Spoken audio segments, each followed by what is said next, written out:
All right, good people. You know who it is and what it is. I am Mr. Darkeye. You tuned in to the Mr. Darkeye podcast right here on Anchor FM, New Soul Music Radio, the home of daily motivation to trust God and live your dreams. First off, I want to get this out of the way. Let me shout out my sponsor, the Super Icy Brothers Premium Frozen Dessert Shop, located at 742 North Anderson Road in Rock Hill, South Carolina. Also at 11025 at Carolina Place Parkway in Pineville, North Carolina. Please visit both of their convenient locations and their website at supericybrothers.com. And as you can see on my right, y'all left, I got legendary, what we gonna call this? Okay, I'm gonna say this. I gotta get this introduction right. Bo is one part of In Phase. He's a singer, songwriter. He go way back with my family, so he's considered to be family, like a bro fam to me, brother from another mother. Absolutely. So, without further ado, Bo Williamson is in the building. What's up, man? What's up? How you doing? I'm well, man. How you? Wow, and congratulations to you. That's what's up. I remember this young man when before In Phase took off, he used to come in with his mother and his sister, to whom I love, like family. And you see in the grocery store, then you told me that when we made it big and recorded the song Spend the Night, and it went national, you told me that you looked up to us along with Rudy Currents, In Phase and that type of thing. And look at you now. You got your own podcast. Right. You're doing well on social media. You are, you have albums under your belt. You have music that people can stream. So I'm pretty much proud of you. Man, appreciate that, bro. I really do appreciate it, bro. Absolutely. So it's not just you looking up to me and what I did in the past. It's what I'm looking up to you now, what you're doing now. Right. And I just can't, and I'm glad that I'm on here on the podcast to tell you how proud I am of you. That's what's up, bro. I'm definitely thankful and grateful for all that God is doing, man. And I'm just excited about this platform and what I'm able to do for my community in Rock Hill. Shout out to Rock Hill.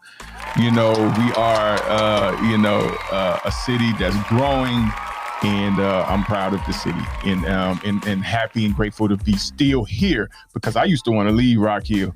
Because everybody would say, the only way you're gonna be successful is to leave Rock Hill. Right. And exactly. And you all's story almost justifies that to a certain degree, because y'all had to leave Rock Hill. Did y'all feel like that? Did y'all feel like the only way, for you all to get in position to get a record deal, y'all had to leave Rock Hill? Yes, we felt like at some point we would have to leave Rock Hill. Initially, we didn't know, but there was so much hope because the South was growing. And the funny thing about it is Pebbles, L.A. Reid, and Babyface moved down to Atlanta. Okay. Whitney Houston and Bobby Brown had a home down there. Jermaine Jackson had a home. TLC was down in Atlanta. So everybody was in Atlanta. Everybody was in Atlanta around 90, 91. Mm-hmm. And so when we were having practices and we were thinking about our strategy, we said, hey, let's take a day off and let's go to Atlanta. Let's do what Jodeci did. Jodeci drove to New York and sung for Uptown Music. Andre, what's the guy's name? Harrell? Andre Harrell. Yep. And on the spot they were signed. So we thought we would go down there, and went to LaFace Records, and they weren't seeing anybody. So we went over to Pebbles, and we saw her riding in her Mercedes. Okay. And she had already pulled up to her office, and she had like a female armor bearer or female bodyguard say, hey, y'all group. I know y'all group. Y'all dressed alike and everything. And so she had people come down to hear her sing, and they said they would get back with us. They didn't. And so, make a long story short, there was somebody from York that knew some people in the DC, Maryland area. Okay. And we went to DC and sung for their a mutual person that they knew, Bernard Brooks, and he signed us to his production label. We did demos, we performed all over DC, and he had connections in New Jersey, and then we got the deal with Maverick. So, so back in those days, you did have to venture out and get out of your small town. Right. So the initial deal was a production deal? Yeah, well, it was a management production deal. It's pretty much, yeah. So it's like you make an agreement where you have a manager that's successful, where they can house you and pay for studio time and do a lot of things and groom you while you're waiting for your deal, while you're waiting to release your product and that type of thing. So Right. And for a lot of people, you know what I'm saying, that's what right now I feel like a lot of artists probably need more so than record deals. It would be, more beneficial to get like a production deal, management deal, to develop whatever you need to develop during that time with that production company and the management. Because right now record deals, to me, are just not what they used to be, or better yet, probably not as needed now as it was before, because you got access to so much now. You got access to distribution. You got access to, go directly to your fans through social media. So how do you feel about record deals today? Are they irrelevant, or do you feel like a lot of artists still need record deals? That is a great question. And it goes back to what you were saying at the beginning. Do you have to leave Rock Hill, your small hometown, to make it? And with the success of many people going viral, whether it's top-notch music or whether they're just somebody that has a novelty hit, you can be in your small town and make it with the internet. Like you said, you can go on the internet like CD Baby and DistroKid and all the different distributors, and have your music featured on iTunes and all the streaming network platforms. And, but you also have to have that research. And you have to be able to push it and, get a following. And then you can make it. Yeah. However, if you don't have I still feel like certain companies have the power to take you where you need to be. Right. Because there's some times when I will look at certain things that I put out with some of my other companies. I'm like, wouldn't it be great if I could partner with this company or partner with this record label? So I have to say yes and no, if that makes sense. Oh yeah, I agree. Yeah, I think it's subjective to each situation, because you can easily own everything now, all your intellectual property now. But the question is, do you know what to do with it? Exactly. Yeah, because at the end of the day, it's still a business. You still got to have a business model and some structure around it. And I truly do believe if you don't have a business model and structure around your intellectual property and the music and stuff that you own, your brand, or even getting to a point where you even identify your brand, if you don't even know what that is and how to even make that make sense to your audience, then it's not going to matter anyway. So yeah, I'm with you. I really do feel like that artists really need to build leverage. When it all comes down to it, Bo's cell phone is going off, ladies and gentlemen. Well, there's a reason for that. There's a reason for that. I'm not being rude or anything. Originally, my artist was supposed to be here, but for some reason he's not here. So I wanted to do something really funny, something really cute, and say, surprise, look who's doing it now. So that's the reason why I have the phone on. Okay. So if he should call, I can say, hey, I'm doing the interview. So it's all good. It's how we do. The show must go on. The show must go on. Because I'm pretty sure y'all experienced that in life, in y'all journey. Where at the end of the day, some stuff might didn't go right. Your wardrobes wasn't right, or oh my goodness, stuff. Y'all had them moments, right? We have had so many moments. The show must go on. Like, we going on anyway. Right. Yeah. That reminds me of a time, and then we'll get back to the business models and stuff. But that reminds me of a time when Al, his father had gotten ill and had a heart attack. Yeah. So he had to fly back and be with his father. Mm-hmm. We had a show to do. And, you know, Al did most of our leads and Marlon did the co-lead and everything. And so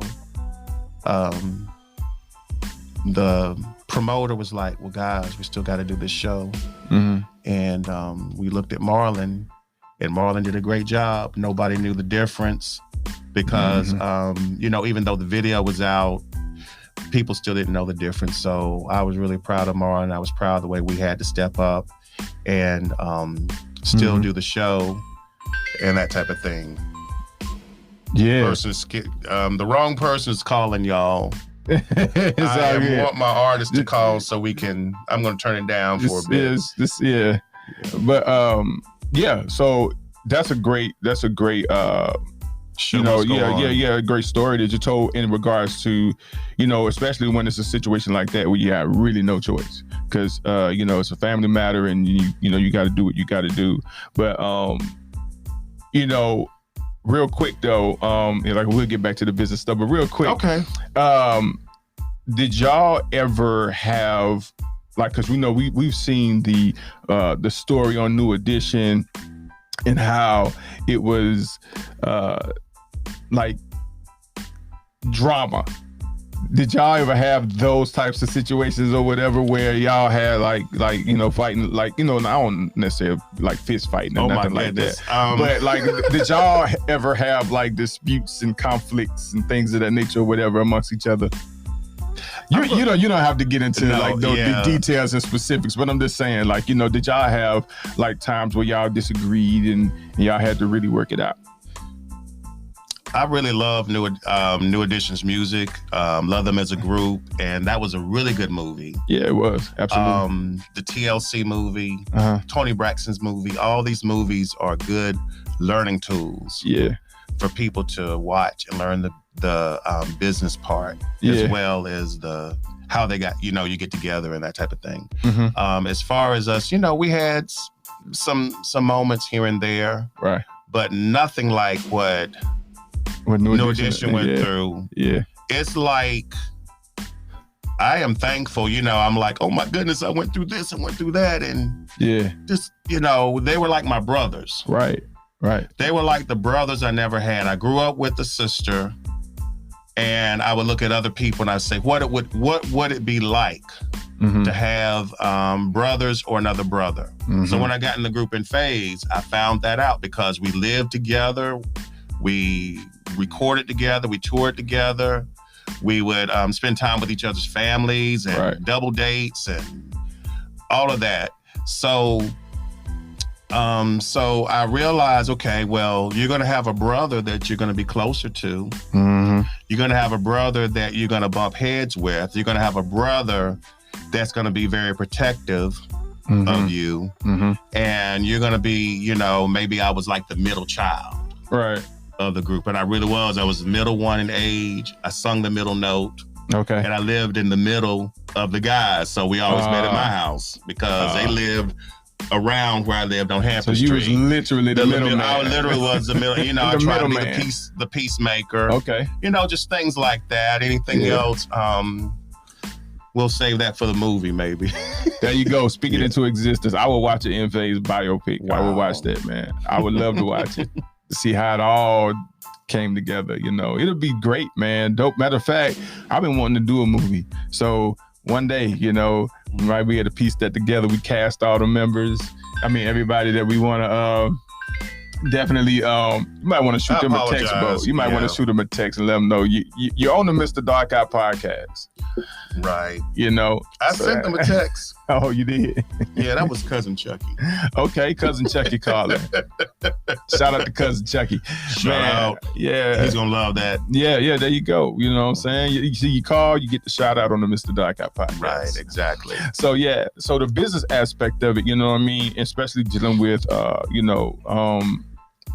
close friends and family, brothers. And, you know, a lot of times people talk about, you know, mixing family and business. You know, just on that side of it, as far as the business was concerned. What was you all's overall outlook on the business aspect of it? Did y'all know the business going in? Did y'all kind of know what to do and what not to do? What to listen for when it comes down to those negotiations with your contracts and things of that nature?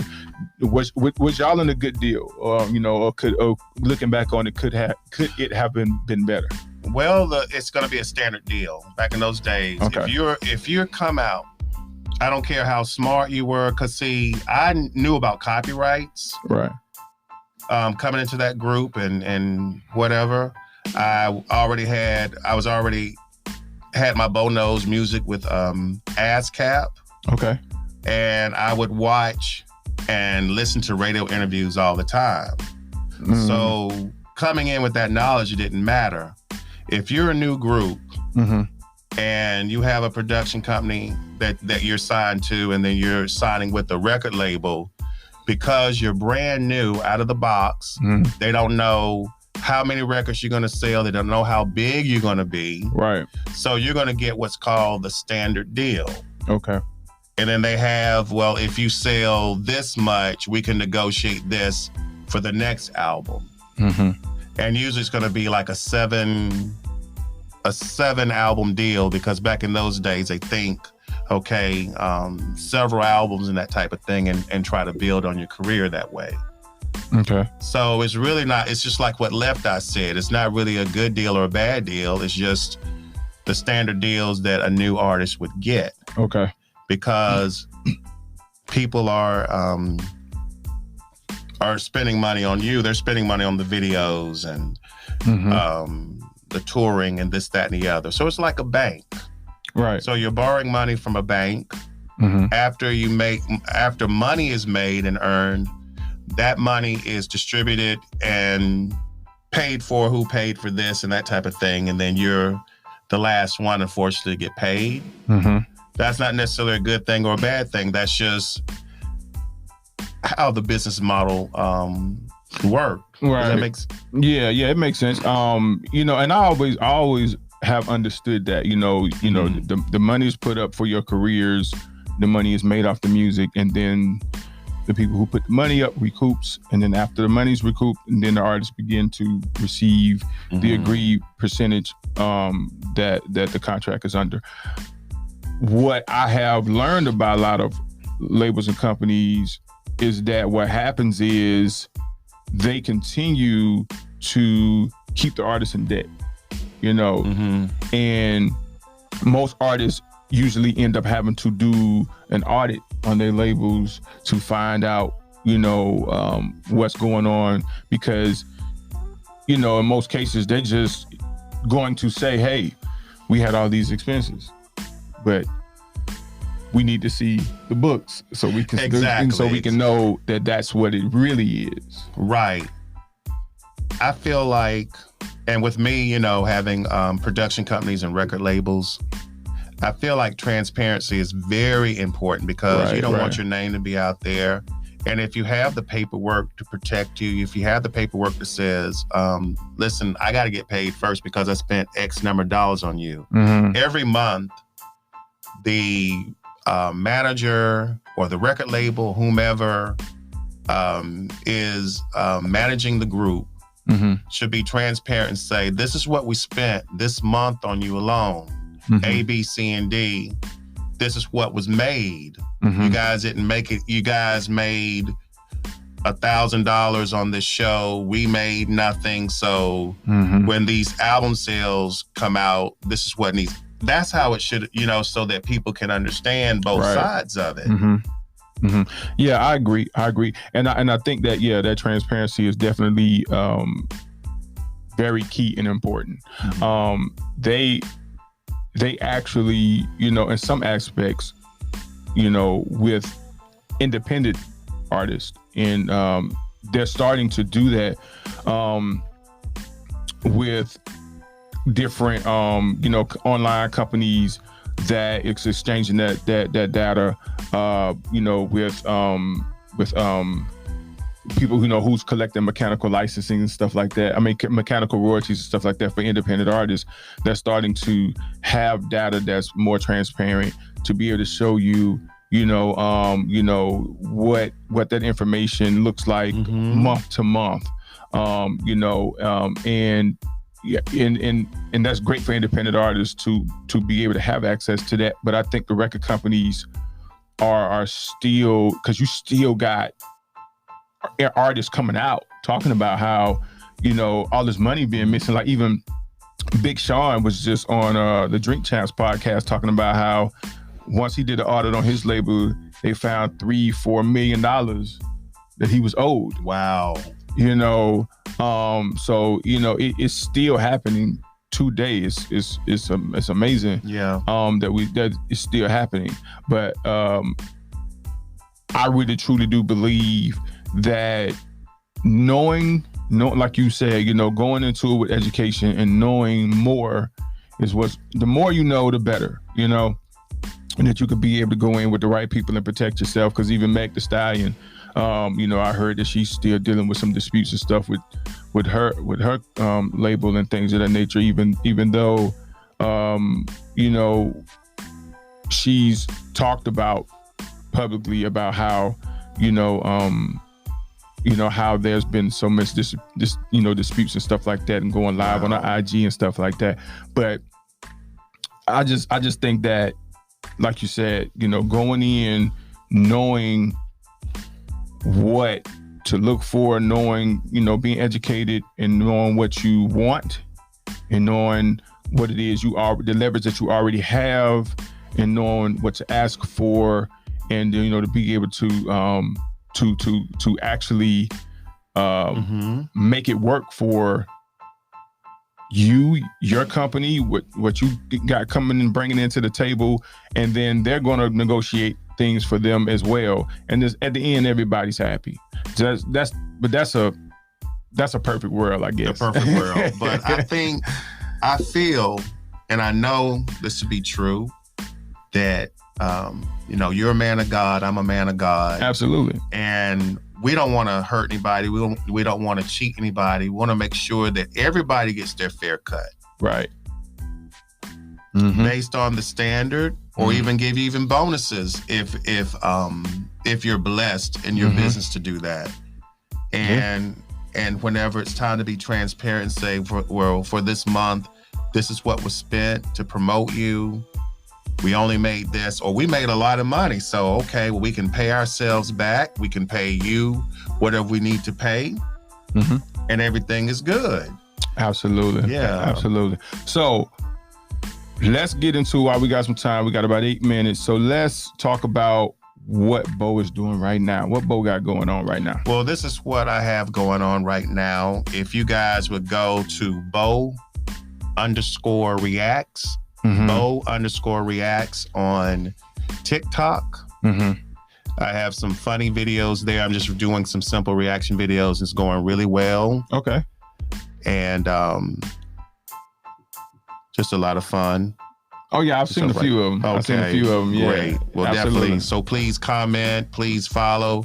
Not only on TikTok, but I hope to expand. I know I will expand on Facebook, YouTube. So just Bo_reacts. That's what's up. Now, what inspired you to want to do these reaction videos? Did you kind of get caught up in the wave of seeing what people been doing on TikTok? I would have to say yes, and seeing what people are doing on TikTok, and people telling me, you have a crazy laugh. You need to do some videos with your crazy laugh. You need to dance on TikTok. You have such a expressive face. So you need to do this on TikTok and this type of thing. So it was the encouragement of people that just know me, just being a regular person, not even trying to entertain or whatnot. It's just catching me in a moment. And I'm hoping that I can catch more of those moments. Right now, we just have the reaction videos, but I'm wanting to dive into those moments and bring it forth. Okay.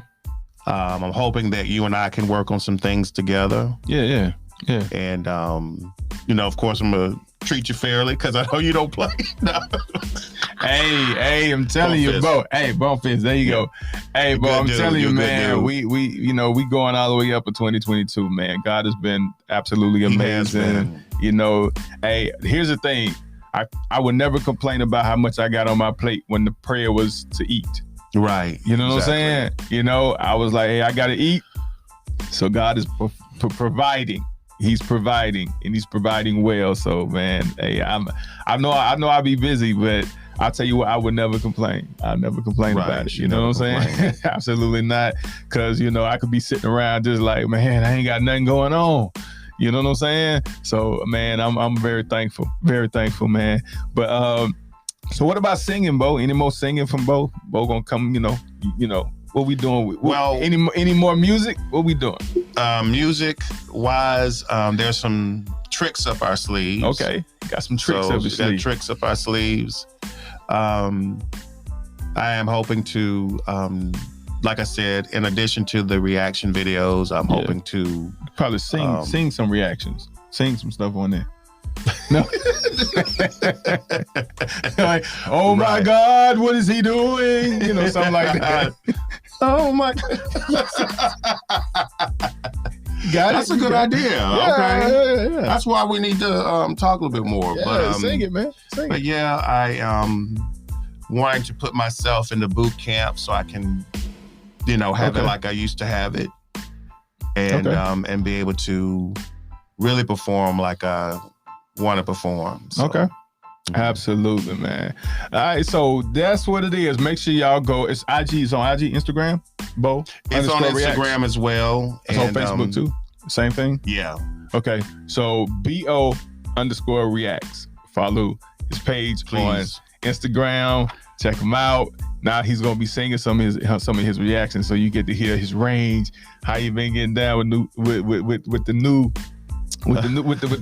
generation. You know what I'm saying? You got old school versus new school, things of that nature going on or whatever. Any new school R&B artists that you listening to that you really love? Wow. I can't think off the top of my head. I pretty much like it all. Okay. I've been listening to a lot of hip hop. If I'm not listening to R&B, gospel, some of our stuff, it'll be just some, you know, just some of those regular hip hop songs that's out there. Okay. That's what's up. I like it all. You like it all. Listen to it all. Well, when you're a fan of music, that's what happens. Yeah. You don't really, you know, I listen to it all too. Rap, R&B. I listen to a little bit of country, even though I don't really know, like, sometimes who I'm listening to, but I just be liking the song. You know what I'm saying? And then definitely love some rock and roll, you know, jazz, love jazz, you know. Exactly. Keep in mind, you know, I'm working a full-time job that's not related to music. You got to clean up the house and do other responsibilities. Right. And it's not like, you know, you can turn on Video Soul like back in the day and be able to know all the artists. So that makes a big difference. If I feel like if I was able to do it full time and listen to the radio like I used to in my late teens and early 20s and do it that way, I'd be able to, you know, do it off the top of my head. But it's all good. But you spoke it. So at the end of the day, it could definitely happen. The angels are hearing you right now, man. You spoke it. So they like, if that's what he wants, and you really want it, it could be yours, man. I'm a living testimony to it. Living testimony to it. Motivation to trust God and live your dreams. What the show is all about, people. We hope you've been motivated. Hope you had a great time. You know, being entertained by my brother from another mother right here, Bo Williamson, man. Appreciate you coming through. Thank you for having me. Coming in on the clutch. Thank you for having me. That's how we do. The show must goes on. The show must go on. That's how we doing it, man. Again, make sure y'all stop by the Super Icy Brothers Premium Frozen Dessert Shop to get your Italian ices in Rock Hill and Palmer, North Carolina. Visit their website, supericybrothers.com, for more information. And please come back every single day to get this daily motivation to trust God, live your dreams. I am Mista Darkeye, and this is Bo Williamson, aka Tevlin Bo Williamson. Yeah, we hope you enjoyed us because we enjoyed you. We'll catch you next time. All right.